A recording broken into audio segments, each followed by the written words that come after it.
오늘 본문은 그리스도인들이 정말 힘써서 전력 투구해야 될 일들과 그리고 반대로 피하고 멀리해야 할 일을 구분해서 말해주고 있습니다. 먼저 우리 그리스도인들이 온 힘을 다해 힘쓰고 애써야 할 내용은 무엇인가? 8절 말씀을 제가 다시 한번 읽겠습니다.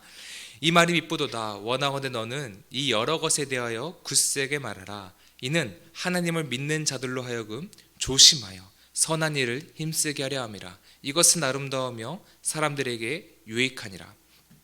바울이 지금 디도에게 말하기를 먼저 너는 이것에 대하여, 이 여러 것에 대하여 굳세게 말하라고 합니다. 무엇을 굳세게 말하라는 것입니까? 4절부터 7절까지 기록된 그 복음의 진리를 말합니다.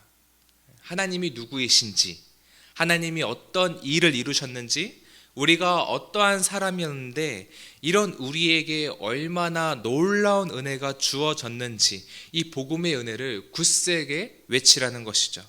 그러면서 바울이 말하길 이는 하나님을 믿는 자들로 하여금 조심하여 선한 일을 힘쓰게 하려 함이라 라고 말합니다. 여러분, 이 부분이 정말 중요한 부분인데요, 우리가 이 복음의 진리를 굳세게 듣지 않으면 내 노력, 내 의지, 내 공로가 아니라 전적으로 하나님이 행하셨습니다라는 이 복음을 우리 안에 늘 담아두지 않으면 바울이 지금 말하고 있는 조심하여 선한 일을 행하는 데 있어서 실패하게 됩니다. 분명히 나의 편에서는 선한 일을 한 것인데 사실은 전혀 선하지 않은 일을 할 때가 생긴다는 것입니다. 예를 들어 어느 분이 교회를 정말 열심히 잘 섬기고 성도들을 잘 섬기고 각 기관을 정말 열심히 섬겼습니다. 교회뿐만 아니라 삶의 자리에 가서도 열심히 베풀고 나누고 희생하며 살았습니다. 선한 일을 하며 살아간 것이죠. 그런데 그 동기가 알고 봤더니 자기 존재감 확인이었습니다. 인정 욕구였습니다. 안정감이었습니다. 자기 성취였습니다. 자기 만족이었습니다. 사실 이러한 동기로 했던 그 모든 일들은 선한 일이 아닌 것입니다. 그리스도의 공로에 대한 감사와 받은 은혜에 대한 감동의 근거에서 한 것이 아니라, 그러니까 복음을 굳세게 붙들고 한 것이 아니라 내 욕구, 내 인정, 내 만족을 위해 한 것이기 때문에 결국은 내 일, 자기 일을 한 것입니다. 이런 동기로 일을 하면 어떤 어려움에 부딪힐 때, 의견 충돌이 생겼을 때, 인정받지 못했을 때 그때 마음이 요동칩니다. 낯빛이 확 변합니다. 아니, 이걸 몰라줘? 아니, 그걸 왜 저렇게 하려고 하지? 라는 생각이 되며 마음이 힘들어집니다. 나에게 그 상황이 만족이 되지 않기 때문에 그런 것입니다. 나의 인정 욕구를 자극시켰기 때문에 그런 것이죠. 혹시 우리 가운데 그런 순간이 찾아오면 그때 우리는 바로 뭘 떠올려야 하냐면, 내가 지금 선한 일이 아니라 내 일을 하고 있구나. 내 일을 하고 있구나. 이것을 즉시 깨달아야 합니다. 그래서 바울이 오늘 본문에서 선한 일을 할 때는 그냥 하지 말고 앞에 조심하여 선한 일을 하라고 말하고 있는 것이죠. 바울의 권면처럼 우리는 정말 신중하게 나 스스로에게 이런 질문을 거듭해서 해보면서 선한 일을 해 나가야 합니다. 나는 지금 무슨 동기로 이 일을 하고 있지? 나는 지금 무엇을 위해 이것을 하고 있지? 어떤 목적을 위해 하고 있지? 나는 지금 복음의 은혜를 굳세게 붙들고 있나? 그 받은 은혜와 감동의 근거에서 이 일을 하고자 하는 것인가? 늘 확인하고 되물어야 하는 것입니다. 이렇게 조심히 선한 일을 행하는 삶, 복음을 굳세게 붙잡고 살아가는 삶, 복음에 합당한 삶, 바로 이것이 우리 그리스도인들이 정말 힘써야 할 삶이라고 바울이 지금 권면하고 있는 것입니다. 그럼 이제 우리 그리스도인들이 피하고 멀리해야 할 일은 무엇인가? 9절을 제가 읽겠습니다. 그러나 어리석은 변론과 족보 이야기와 분쟁과 율법에 대한 다툼은 피하라. 이것은 무익한 것이요 헛된 것이니라.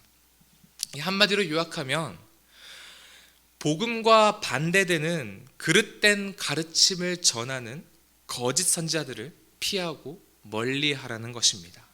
당시 거짓 교사들은 교회 안에 침투하여 교회의 리더십과 질서를 뒤흔들었습니다.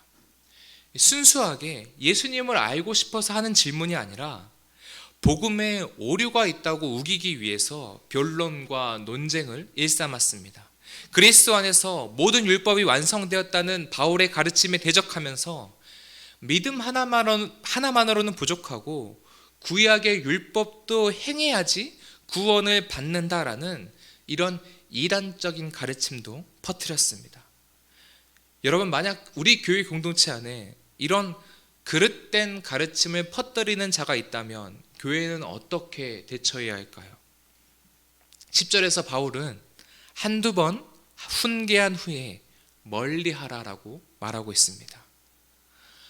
교회는 사랑의 공동체니까 그런 사람도 받아주고 다 품어줘야지요 라는 생각은 진리를 위협하는 자들, 특별히 이단들에게는 해당되지 않는 것입니다. 그 한 사람으로 인해 교회는 순식간에 어지러워지고 깨지고 분열될 것이기 때문입니다. 그를 발견한 즉시 교회는 마땅히 그를 훈계하거나 치리해야 합니다. 그러므로 성도 여러분, 혹여 공동체 안에 누군가 기존에 우리가 말씀을 통해 들어왔던 복음과 다른 교훈을 전한다거나 무언가 이상한 느낌이 드시거든 교역자들이나 장로님들에게 우선적으로 알려주시길 바랍니다. 우리 성도님들에게는 늘 깨어서 주의 몸된 교회를 잘 지키고 특별히 이 진리에 있어서는 진리를 잘 보존해야 할 그런 거룩한 책임과 사명이 있습니다. 꼭 부탁드리겠습니다. 이렇게 바울은 힘써야 할 일과 피해야 할 일을 말한 후에 12절 이하부터는 이제 디도에게 개인적인 당부를 하면서 편지를 끝냅니다. 이 당부를 보면 몇몇 사람들이 쭉 언급되고 있는데 시간 관계상 12절 말씀에 나오는 아데마와 두기고라는 이 두 인물만 좀 살펴보겠습니다. 12절에 보니 아데마나 두기고를 디도 네가 지금 목회하고 있는 그레데 교회로 내가 보낼 테니까 그러면 디도 너는 내가 있는 곳으로 급히 오라라고 말합니다. 디도가 비어있는 동안 부재한 동안 그레데 교회를 섬길 사역자를 보내는 것인 만큼 그만큼 검증된 사람을 고르고 골라서 보냈을 것입니다. 후보로 거론되고 있는 아데마를 먼저 보겠습니다. 이 아데마의 이름의 뜻은 아데미 여신이 준 선물이라는 뜻입니다. 아데미 여신이 준 선물. 이 이름을 볼 때 이 사람의 부모와 그 자신은 이방신이었던 아데미 여신을 섬겼었던 사람임을 알 수 있습니다. 그러던 중에 예수님을 믿게 된, 회심하게 된, 소위 말해서 신앙 1세대인 것입니다. 그런데 이렇게 믿음의 연수가 짧은 사람이 지금 한 교회의 지도자로 거론이 되고 있습니다. 얼마나 그가 신실하고 덕 있는 자였으면 바울이 이렇게 신뢰했을까요? 여기서 우리는 무엇을 볼 수 있냐면 예수님을 믿는 가정에서 태어나 3대, 4대, 5대 이렇게 믿음의 가문이 오랫동안 지속되고 있는 가정도 정말 귀한 축복이지만 그것과 별개로 하나님이 사람을 쓰실 때는 신앙 배경에 따라서 편벽되이 쓰지 않으신다는 것을 확인할 수 있습니다. 이렇게 아데마처럼 이방신을 섬기다가 예수님을 믿게 된 믿음의 연수가 비교적 짧은 신앙 1세대라 하더라도 심지어 그 이름이 아데미 여신이 준 선물이라는 이런 비기독교적인 이름을 가지고 있는 사람이라 하더라도 하나님은 그 자를 귀하게 사용하십니다.